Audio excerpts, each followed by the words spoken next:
Selamat malam Bapak Ibu sudah dikasihi Tuhan. Shalom.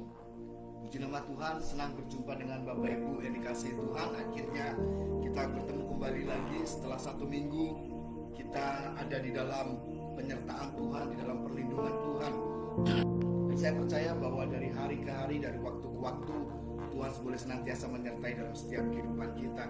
Dan malam hari ini kita bersama-sama ada di program Ruang Hidup atau ibadah Ruang Hidup dari Alive Borneo Community.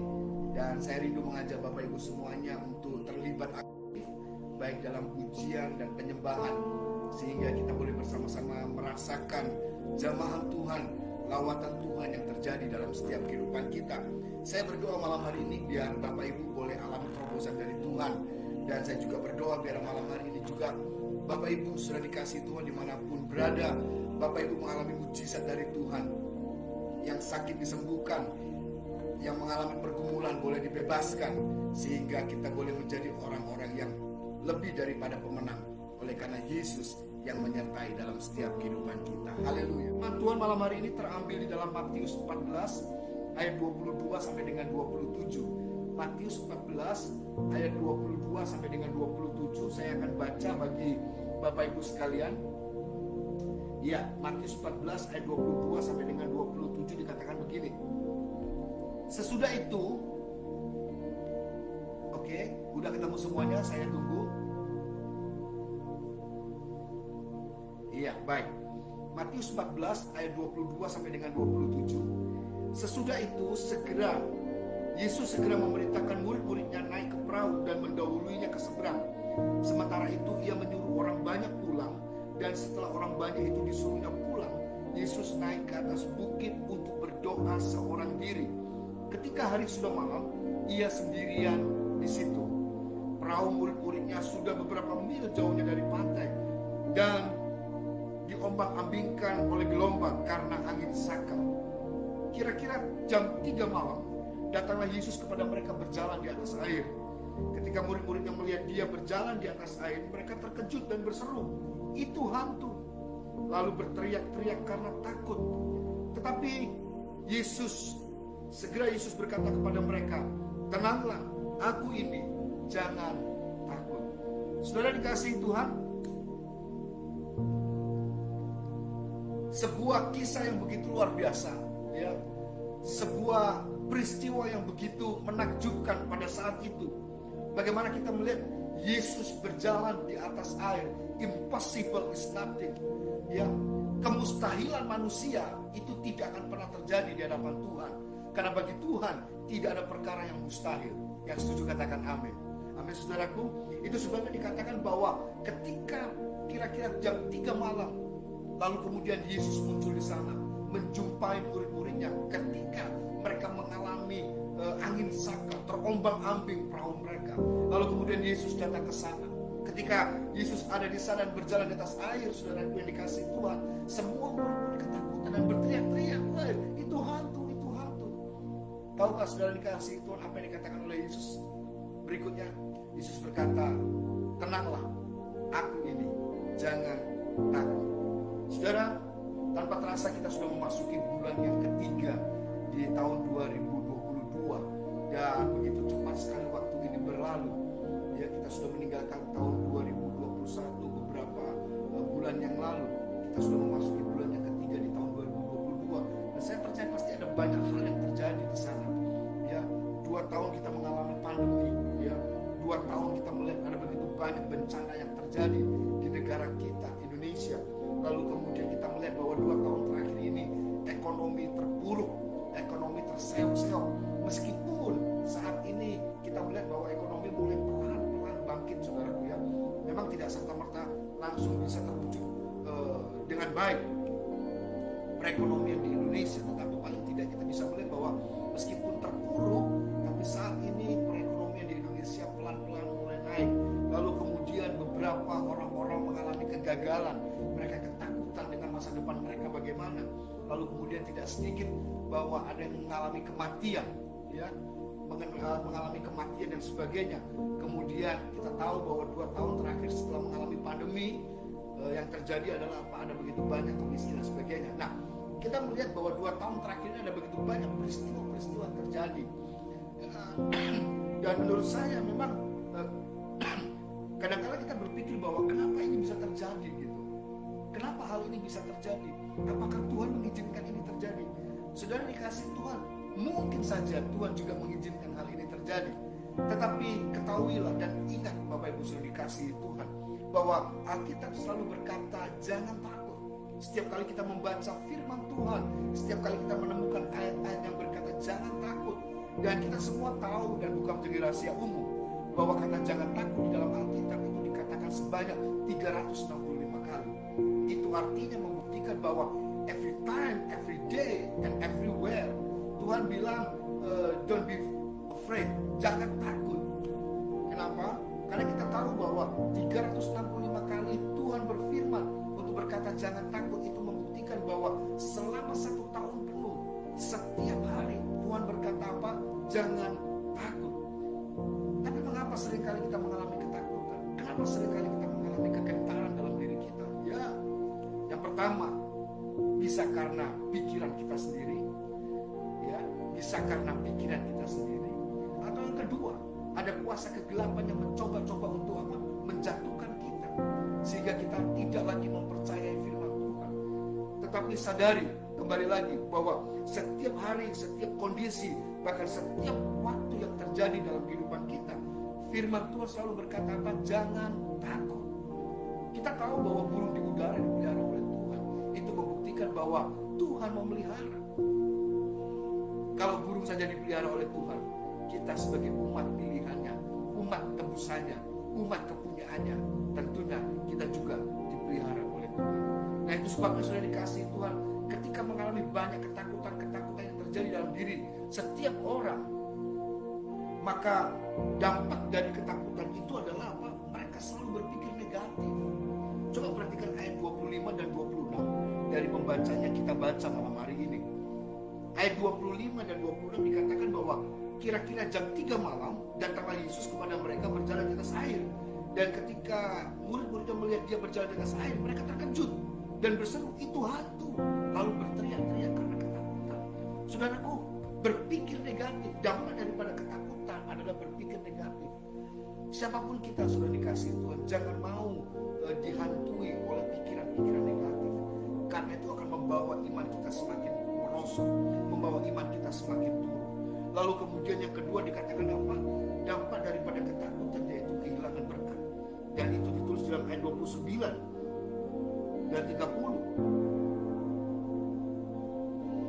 Ayat 29 dan 30 dikatakan bahwa ketika Petrus tahu bahwa Yesus berjalan di atas air, Petrus berkata kepada Tuhan Yesus, dia berkata bahwa kalau memang kau itu Tuhan atau Guru, suruhlah aku datang untuk bertemu dengan kamu. Lalu kemudian Yesus berkata apa? Datanglah.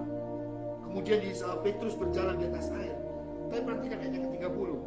Ketika dirasanya tiupan angin itu, takutlah ia dan mulai tenggelam, lalu berteriak, Tuhan tolonglah aku. Jadi sudah dikasih Tuhan, dampak dari ketakutan yang pertama tadi berpikir negatif. Yang kedua, kehilangan berkat.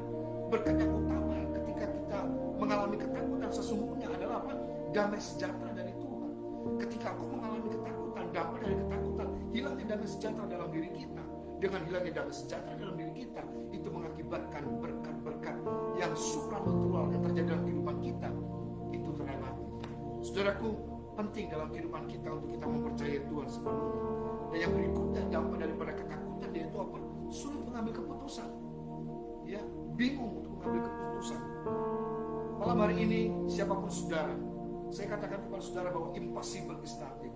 Apapun yang terjadi dalam kehidupan kita, pergumulan kita, sakit penyakit kita, tantangan kita, percayalah bahwa Tuhan selalu membuktikan pribadinya dalam kehidupan kita.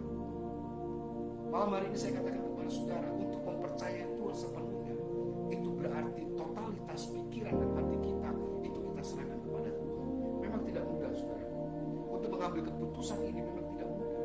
Dibutuhkan sebuah tindakan iman dalam diri kita untuk kita betul-betul mempercayai Tuhan dalam setiap aspek hidup kita. Tanpa kita mempercayai Tuhan sepenuhnya dalam aspek kehidupan kita, yang terjadi adalah apa? Kita akan mengalami ketakutan. Dan kita selalu berkata, mana mungkin? Masa iya sih? Benar gak sih? Enggak kehidupan kita. Dan malam hari ini saya katakan kepada saudara, dimanapun saudara berada, percayalah bahwa impossible is nothing. Tidak ada perkara yang sukar di hadapan Tuhan. Siapapun saudara malam hari ini, ketika kau mengalami pergumulan, ketika kau mengalami kesulitan, ketika kau mengalami sakit penyakit dalam hidupmu, percayalah, singkirkan perasaan ketakutan dalam diri kita. Sebab Tuhan sendiri berfirman kepada kita, jangan takut, don't be afraid. Bagaimana kita bisa lepas dari rasa ketakutan ini? Yang pertama, milikilah kasih yang sempurna. Saudara, saya tahu bahwa kasih yang sempurna itu datangnya dari Tuhan. Manusia tidak memiliki kasih yang sempurna, hanya Yesus yang memiliki kasih yang sempurna. Itu sebabnya ketika kita terpaut dengan pribadi Yesus yang ada dalam kehidupan kita, maka kasih yang sempurna itu mengalir dalam kehidupan kita. 1 Yohanes 4 ayat 16 sampai dengan 18, saya akan baca bagi Bapak Ibu semuanya. 1 Yohanes 4 ayat 16 sampai dengan 18. Kita telah mengenal dan telah percaya akan kasih Allah kepada kita. Allah adalah kasih, dan barang siapa tetap berada di dalam kasih, ia tetap di dalam Allah dan Allah di dalam dia. Dalam hal inilah kasih Allah sempurna di dalam kita, yaitu kalau kita mempunyai keberanian percaya pada hari penghakiman. Karena sama seperti dia, kita juga ada di dalam dunia ini. Perhatikan baik-baik, ketika kita ada di dalam kasih Tuhan yang sempurna itu, maka kita mempunyai keberanian untuk percaya kepada dia. Saudaraku, kasih yang sempurna memang bukan datang dari pribadi manusia, karena pada dasarnya manusia tidak memiliki kasih yang sempurna. Tapi kasih yang sempurna itu senantiasa terwujud ketika Yesus hadir dalam kehidupan kita. Nah, kasih yang sempurna ini adalah terbukti dari apa, saudaraku? Menerima apa adanya, mengampuni dosa dan kesalahan, lalu kemudian apa? Selalu memberi yang terbaik. Jadi ciri-ciri daripada kasih yang sempurna sebenarnya sudah dibuktikan melalui pribadi Yesus. Yang pertama yaitu apa? Menerima apa adanya. Saudaraku, saya mau katakan kepada saudara malam hari ini, dimanapun saudara berada, bahwa hanya kasih Yesus yang memampukan kita, ya, yang memampukan kita untuk diterima, untuk dikasihi oleh Yesus. Kasih yang sempurna itu menerima apa adanya.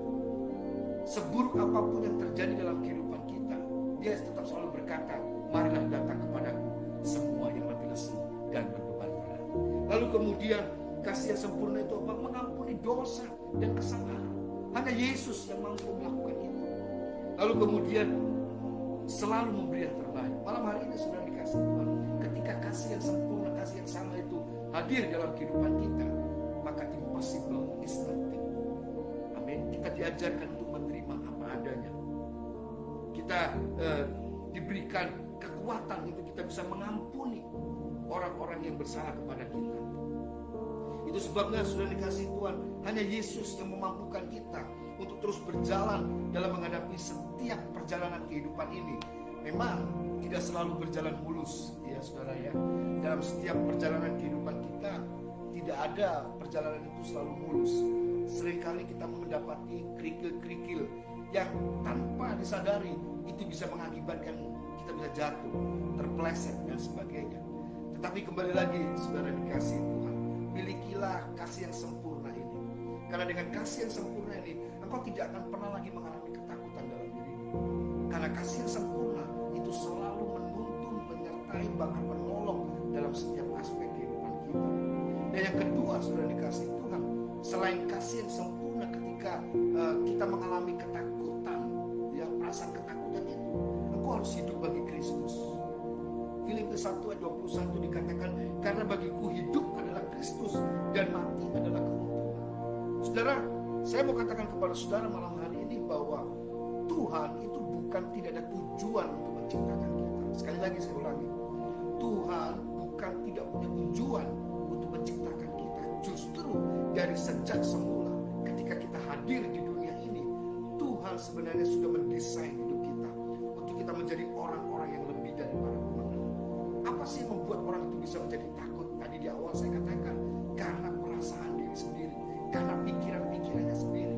Tetapi Saya mau katakan kepada saudara bahwa ketakutan itu juga bisa datang ketika apa? Iblis mencoba menarik kita untuk kita turun sampai ke bawah. Tapi sekali lagi, ketika kita hidup bagi Kristus, maka kita tahu bahwa kita adalah orang-orang yang ditentukan dari sejak semula, bahwa kita adalah orang-orang yang lebih daripada pemenang oleh karena Kristus. Itu sebabnya hidup bagi Kristus, ya, apa yang ada dalam kehidupan kita, kita mempersembahkan buat Tuhan. Jadi sekali lagi, bukan tanpa alasan, bukan tanpa tujuan bahwa Tuhan menciptakan kita. Justru karena kita ada di dunia inilah, Tuhan ingin memberi yang terbaik dalam kehidupan kita, untuk kita menjadi orang-orang yang kuat, orang-orang yang hebat, orang-orang yang lebih daripada pemenang. Yang ketiga, yang terakhir, sudah dikasih Tuhan, untuk kita bisa lepas dari rasa takut itu. Yang pertama, milikilah kasih yang sempurna. Yang kedua, hiduplah bagi Kristus. Dan yang ketiga, pastikan bahwa Yesus itu menjadi prioritas dalam kehidupan kita. 1 Petrus 3 ayat 14 sampai dengan 15 dikatakan begini, janganlah kamu takuti apa yang mereka takut, dan janganlah gentar, tetapi kuduskanlah Kristus di dalam hatimu sebagai Tuhan. Saudara, menjadikan Yesus itu prioritas dalam kehidupan kita. Ada begitu banyak orang gampang, mudah berkata bahwa ya kita harus memberi yang terbaik buat Tuhan, kita harus utamakan Tuhan, kita harus prioritaskan Tuhan. Tapi pada kenyataannya yang terjadi adalah apa? Seringkali itu tidak selalu pernah terjadi dalam setiap kehidupan orang-orang yang selalu berkata demikian, karena kesibukan lah, karena ada faktor lainnya. Tetapi saudaraku yang dikasihi Tuhan, memprioritaskan Yesus dalam kehidupan kita bukan cuma sekedar diucapkan, tetapi penting dalam kehidupan kita adalah sebuah tindakan. Dan ketika kita menyadari bagaimana kita memprioritaskan Yesus dalam kehidupan kita, saya katakan kepada saudara bahwa penyertaan Tuhan, tuntunan Tuhan itu selalu ada dalam kehidupan kita. Malam hari ini sudah dikasihi Tuhan, biarlah ketakutan itu sirna dalam kehidupan kita. Apakah kita nggak boleh takut? Boleh. Apakah kita nggak boleh khawatir? Boleh. Justru saya curiga kalau saudara nggak punya rasa takut, nggak punya rasa khawatir, saya curiga jangan-jangan saudara nggak punya perasaan. Kan begitu saudara. Wajar. Kalau manusia ada ketakutan, kalau manusia ada kekhawatiran, it's okay gitu. Tetapi ketakutan dan kekhawatiran ini janganlah sampai untuk mengikat kita sehingga iman kita tidak berkembang, percaya kita kepada Tuhan itu gagal di tengah jalan. Bapak Ibu sudah dikasih Tuhan, penting untuk kita memiliki keberanian di dalam Kristus Yesus. Ya, ketakutan itu tidak mengikat kita, kekhawatiran itu tidak mengikat kita, meskipun itu selalu ada terjadi dalam kehidupan kita. Tetapi yang Tuhan mau apa? Kita bangkit dari semuanya itu. Itu sebabnya tadi saya katakan, milikilah kasih yang sempurna, hiduplah bagi Kristus, dan yang berikutnya menjadikan Yesus itu menjadi prioritas di dalam kehidupan kita. Maka impossible is nothing itu terwujud dalam kehidupan kita. Bapak Ibu sudah dikasih Tuhan, saya tidak tahu apa yang menjadi pergumulan Bapak Ibu malam hari ini. Saya tidak tahu apakah itu sakit penyakit, apakah itu pergumulan keluarga. Tapi biar nanti di akhir ibadah ini kita akan sama-sama berdoa, kita menyatukan hati kita melalui ruang hidup malam hari ini. Saya percaya dimanapun Bapak Ibu berada, pastikan Bapak Ibu alami terobosan dari Tuhan. Pastikan Bapak Ibu mengalami mujizat dari Tuhan. Sehingga apa yang mustahil bagi manusia, itu tidak mustahil bagi Tuhan. Karena kita percaya bahwa impossible is nothing with God. Amin. Ya, tidak ada perkara mustahil di hadapan Tuhan. Percayakan hal itu. Dan biarlah setiap kita malam hari ini benar-benar dikuatkan. Ya, kita benar-benar dimampukan oleh Tuhan. Meskipun situasi hari-hari ini mungkin yang terjadi adalah masih dalam kondisinya antara kuning dan merah, maksudnya zonanya ya antara kuning dan merah. Orang masih bingung ini apakah dilanjutkan atau berhenti atau bagaimana. Orang masih pada bingung semua. Tetapi yang saya mau katakan kepada saudara, meskipun di tengah situasi yang semacam ini, tetaplah terpaut dengan Tuhan. Firman Tuhan berkata, akulah pokok anggur dan kamulah ranting-rantingnya. Jikalau kamu di luar aku, kamu tidak dapat berbuat apa-apa. Itu yang disampaikan oleh Yesus. Dan malam hari ini saya berdoa, dimanapun Bapak Ibu berada malam hari ini, pastikan kita tetap terpaut sana letak kekuatan kita. Ya, tidak ada satupun manusia yang dapat menggoncangkan kita. Ya, ketika kita berpegang teguh kepada Yesus. Siapapun saudara malam hari ini, kita satukan hati kita untuk kita berdoa.